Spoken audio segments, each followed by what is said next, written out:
동생들 안녕, 주진담의 찰스 형이야. 오늘은 문과생들이 갈 수 있는 대기업 직무 썰 시리즈로 준비를 해보려고 하고, 첫 번째로 재무 직무에 대해서 얘기를 하려고 해. 재무 직무를 먼저 시작한 이유는 전혀 다른 이유는 없고, 형이 첫 커리어를 재무로 시작했기 때문에 어쩌면 가장 신입사원의 마음 잘 알고 있고, 형도 제일 잘 알고 있는 분야여서 그 이야기부터 시작해 보려고 해.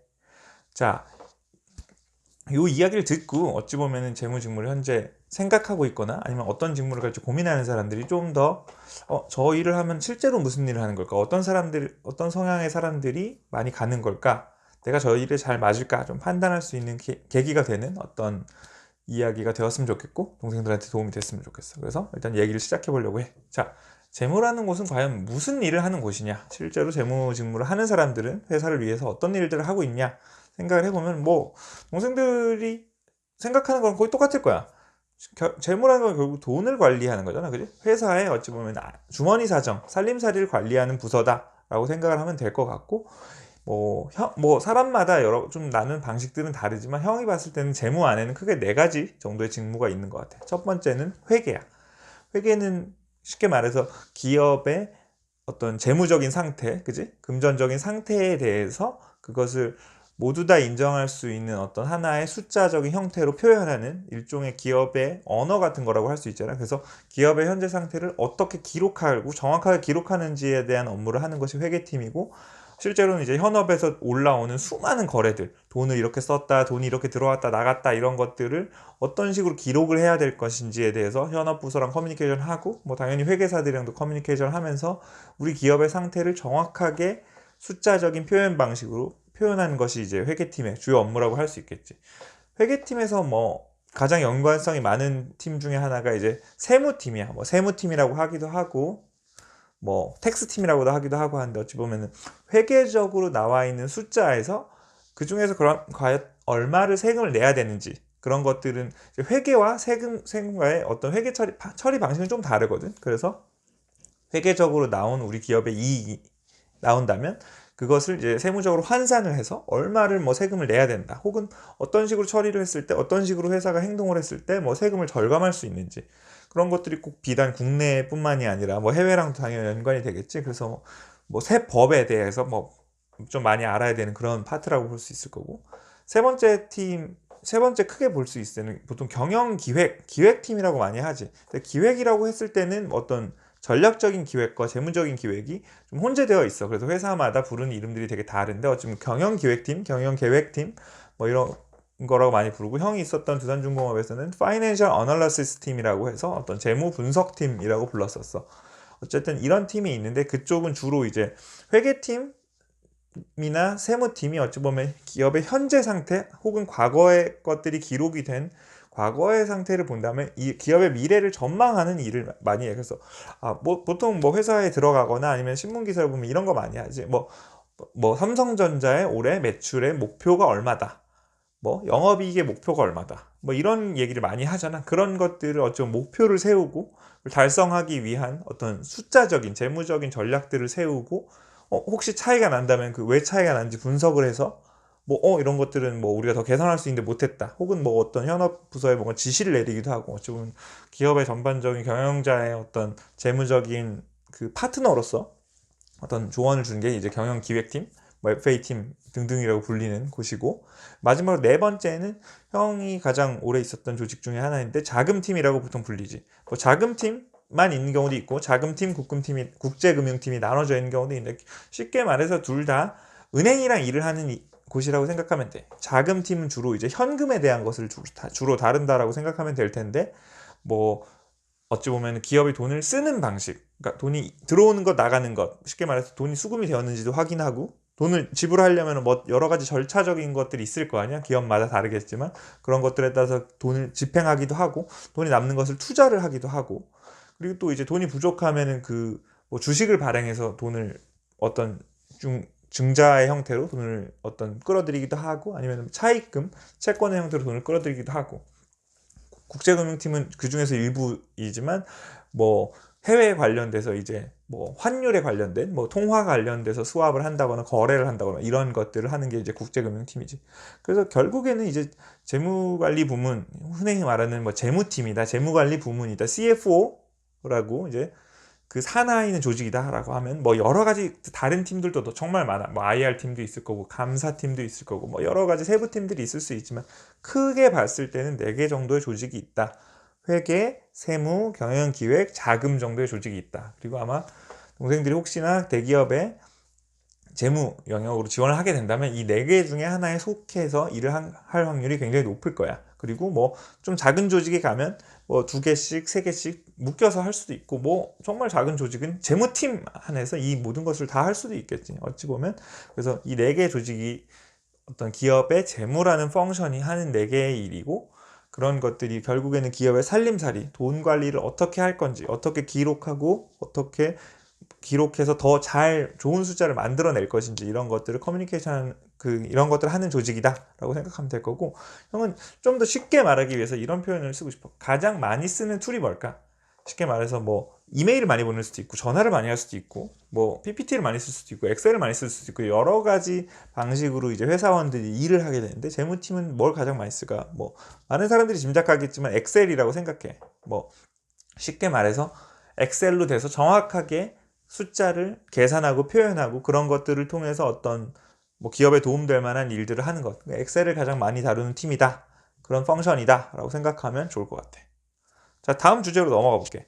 자, 그럼 이런 일을 하는 게 이제 재무라는 직무 담당자들이 하는 일인데, 어떤 사람이 가면 좋을까? 아까 엑셀 얘기를 했잖아. 그럼 당연히 숫자 1, 2, 3, 4 뭐 이런 숫자 다루는 감각이 좋은 사람이 가는 것이라고 많은 사람들이 생각을 하고, 형도 그런 얘기를 해주고 싶은데, 사실 형이 봤을 때는 정말 숫자 감각이 뛰어난 사람들은 그렇게까지 숫자 감각이 필요한가? 라는 생각은 들진 않아. 그러니까 물론 뭐 내가 나는 뭐 문과인데 진짜 수학이 너무 싫어서 문과를 왔어. 나는 수학이라면 경기를 해. 난 숫자 뭐 기억도 안 나고 계산도 잘 안 되고, 이런 사람들이라면 당연히 못하겠지. 어렵겠지. 그렇지만 뭐 평균 정도 수준의 어떤 숫자 감각을 가진 사람이라면 내가 봤을 때는 충분히 잘할 수 있어. 어찌 보면은 더 잘하려면 숫자 감각이 더 뛰어난다기보다 좀 그 숫자가 의미하는 뭐 그 기업의 경영적인 상태나 사업적인 상태에 대해서 오히려 더 많이 아는 게 더 재무관리 담당자로서 더 오히려 뛰어난 것이 아닐까라는 생각이 들고, 모르겠어. 뭐 형도 그런 일을 안 해봤지만 금융의 분야가 크게 2가지가 있잖아. 기업 금융을 다루는, 형이 말하는 이제 대기업의 재무 파트가 있고, 그리고 금융업이 있지. 은행, 증권사, 뭐 보험사, 이런 금융업이 있는데, 뭐 금융업에 있는 사람들은 어찌 보면 숫자 감각이 더 필요한지 잘 모르겠어. 그렇지만 기업 금융을 하는 사람은 숫자 감각이 당연히 평균 이상의 것은 필요하지만, 정말 내가 뭐 숫자는 다 죽여버리겠어, 이런 것은 아니더라도 충분히 잘할 수 있다라고 형은 생각을 하고, 어찌 보면은 그 숫자를 감각이 정말 뛰어나서 마음산을 한다거나 탁탁탁탁 뭔가 뛰어난다기보다는 오히려 섬세하고 꼼꼼한 사람, 성실한 사람들이 더 이쪽 직무에 되게 많은 것 같아. 형이 사실 형네 회사도 재무 담당자를 작년에 뽑았는데, 재무 담당자를 뽑기 위해서 정말 인터뷰를 한 10번 넘게 20번 가까이 했었던 것 같아요. 근데 대부분 다 장점이 뭐세요라고 여쭤보면 거의 한 8, 90%들은 제 장점은 뭐 성실함입니다, 꾸준함입니다, 꼼꼼함입니다, 이런 조금 비슷한 유형의 키워드들을 많이 대시는 것 같더라고. 어찌 보면 숫자를 다루는 일, 돈을 다루는 일이기 때문에 막 치고 나가서 뭐 떠벌린다거나 속도를 낸다거나 하기보다는 정말 정확하게 꼼꼼하게 살림살이를 챙길 수 있는 것들이 어찌 보면 숫자적인 어떤 뭐 뛰어남보다 더 중요한, 좀 성실성, 꼼꼼함이 더 중요한 어떤 이 영역인 것 같아. 그리고 이런 사람들을 만나보면, 그렇기 때문에 어찌 보면은 되게 회사에 대한 로열티도 되게 높아. 내가 비서를 할 때 우리 내가 모셨던 회장님으로부터 들었던 이야기인데, 뭐 조금 비속한 얘기지만 재무관리 부문은 회사의 똥구멍이다 라는 표현을 하시더라고. 좀 되게 직관적인 표현이라고 난 생각을 했었어. 그게 무슨 말이냐면, 회사가 아무리 막 위장이 망가져도 똥구멍이 딱 잡고 있으면 회사가 망가지지 않는다. 어찌 보면 회사의 최후의 보루다. 왜냐면 돈을 쥐고 있는 부서이기 때문에, 회사가 힘들면 힘들수록 그 돈을 정확하게 관리하고 제대로 관리하는 게 얼마나 중요하겠어, 그지? 그렇기 때문에 이런 일을 하는 사람들이 좀 성실하게 꼼꼼하게 일을 하는 업무 스타일을 가지고 있고, 또 회사에 대한 로열티도 보통 되게 높아. 그런 걸 가지고 있고, 상대적으로 뭐 결국에는 숫자를 가지고 내가 엑셀로 작업을 하는 게 많다고 했잖아. 그래서 외부의 누군가를 상대한다거나 아니면 회사 안에 누군가를 상대할 일이 그렇게 많진 않아. 물론 회계 업무를 하다 보면, 뭐 자금 업무를 하다 보면 회사에 누군가 이거는 회계적으로 어떤 의미가 있나요? 아니면 돈을 내보내고 싶은데 어떻게 해야 되나요? 라고 문의를 많이 들어오고, 그런 것들을 당연히 뭐 지를 도와주면서 회사 안에서도 일할 일이 많이 있고, 당연히 이제 금융기관들과 함께 일을 한다거나 아니면 회계사나 뭐 세무사나 뭐 이런 사람들과 함께 일을 할 일이 당연히 있지. 그렇지만 상대적으로 뭐 영업이라든지 전략이라든지 뭐 이런 사람들보다는 그 누군가와 일을 하기보다 혼자 좀 차분하게 하는 일이 많은 것 같아. 그래서 다시 정리를 해보면 어떤 사람들한테 재무 업무가 적합하냐라고 생각을 해봤을 때 숫자에 대한 감각, 뭐 평균 이상이면 좋다. 그리고 성실하고 꼼꼼하게 차분하게 일을 하는 사람이 굉장히 좋다. 그리고 회사에 대한 로열티, 뭐 한번 정말 나는 뭐 이 회사 절대 횡령할 일도 없고 이 회사 믿고 오래 한번 가보겠다. 정말 성실한 사람, 꾸준한 사람, 믿을 수 있는 사람들이 하는 경우가 많고, 그리고 어찌 보면은 막 떠벌리는 일보다는 혼자 하는 일, 좀 차분하게 하는 일을 좀 선호하는 사람들이 이 일을 잘할 수 있고 오래 할 수 있는 일이다 라고 형은 생각을 하고, 자 그러면 내가 재무를 갔어. 뭐 그래서 뭐 3년을 했어, 5년을 했어, 뭐 7년을 했어. 그 다음에 이제 그 다음 커리어에 대해서도 사실은 당연히 이제 그 커리어를 시작하는 주니어들은 많이 궁금할 거야. 그래서 그런 걸 좀 고민을 해보면 회사 안에서의 일단은 그 직무 변환에 대해서 좀 생각을 해볼게. 형이 다니는 회사도 그렇고 형이 다른 그 대기업들 다니는 친구들한테 얘기를 들어봐도 재무 쪽은 상대적으로 조금 폐쇄적인 편이야.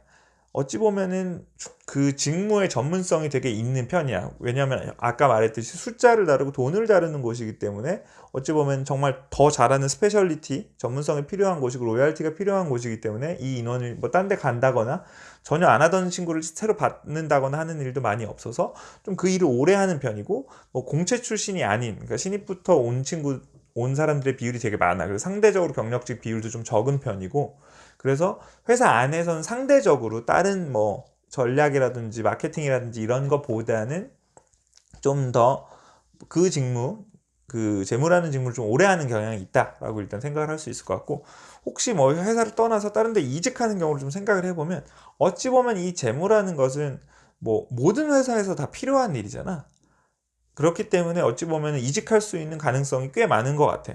또 그렇지만 또 막상 시장에서 그렇게 믿을 만한 사람들이 많지 않아. 그러니까 믿을 만한 사람들이란 말이 좀 웃기지만 정말 이 사람이 와가지고 내 회사에 결국에는 이제 돈주머니를 넘겨주는 건데 그런 일을 맡기기에는 쉽지는 않잖아. 그리고 또 아까 말했듯이 재무 사람들이 또 로열티가 높기 때문에 막 시장에 막 나오지는 않는 것 같아. 하지만 뭐 어떤 재무 안에서 좀 오래 경력을 뭐 5년 이상, 3년 이상 쌓았을 경우에는 충분히 시장에서 좀 인정받는 편이고, 어디나 어떤 회사든지 재무의 역량은 필요로 하는 역량이기 때문에 어찌 보면은 뭐 내가 뭐 전혀 인더스트리를 바꿔서도 뭐 내가 뭐 제조업을 하다 갑자기 뭐 IT 산업을 간다거나 IT 산업을 한다고 갑자기 뭐 서비스업을 간다거나 이런 식으로도 재무가 하는 일은 그렇게 달라지진 않거든. 그렇기 때문에 어찌 보면 좀 브로드하게 좀 이직은 할 수 있는 것 같아. 그런 게 좀 열려있는 직장이다, 어떤 직무다 라고 생각을 하면 좋을 것 같고, 이런 것들이 뭐 재무에서 과연 무슨 일을 하는지, 그리고 어떤 사람이 가면 좋을지, 그리고 재무를 한 다음에 이후의 커리어는 어떻게 될지, 형이 진짜로 재무관리 부문에서 5년 정도 근무를 해보면서 내가 직접 겪었던 것들, 내 주변에 동료들이 겪고 있었던 것들을 바탕으로 좀 정리를 해봤어. 그래서 어떤 직무를 선택할까 좀 고민이 있는 친구들, 아니면은 재무를 가고 싶은데 이게 괜찮을지라고 고민이 있는 친구들한테 좀 도움이 되었으면 좋겠고, 오늘 형의 얘기가 도움이 되었다면 좋아요, 구독 꼭 부탁하고, 형이 앞으로 재무 말고도 전략이나 인사, 마케팅 이런 식으로 대기업의 많은 다른 펑션에 대한 이야기들, 다른 직무에 대한 이야기들도 해줄 거니까 그런 이야기들도 관심 있는 친구들은 시리즈로 들으면 더 좋을 것 같아. 그래서 동생들 취업하는 데 좀 도움이 되었으면 좋겠고, 동생들 취업 성공하는 그날까지 파이팅하고 형도 파이팅 할게. 알겠지? 동생들 안녕.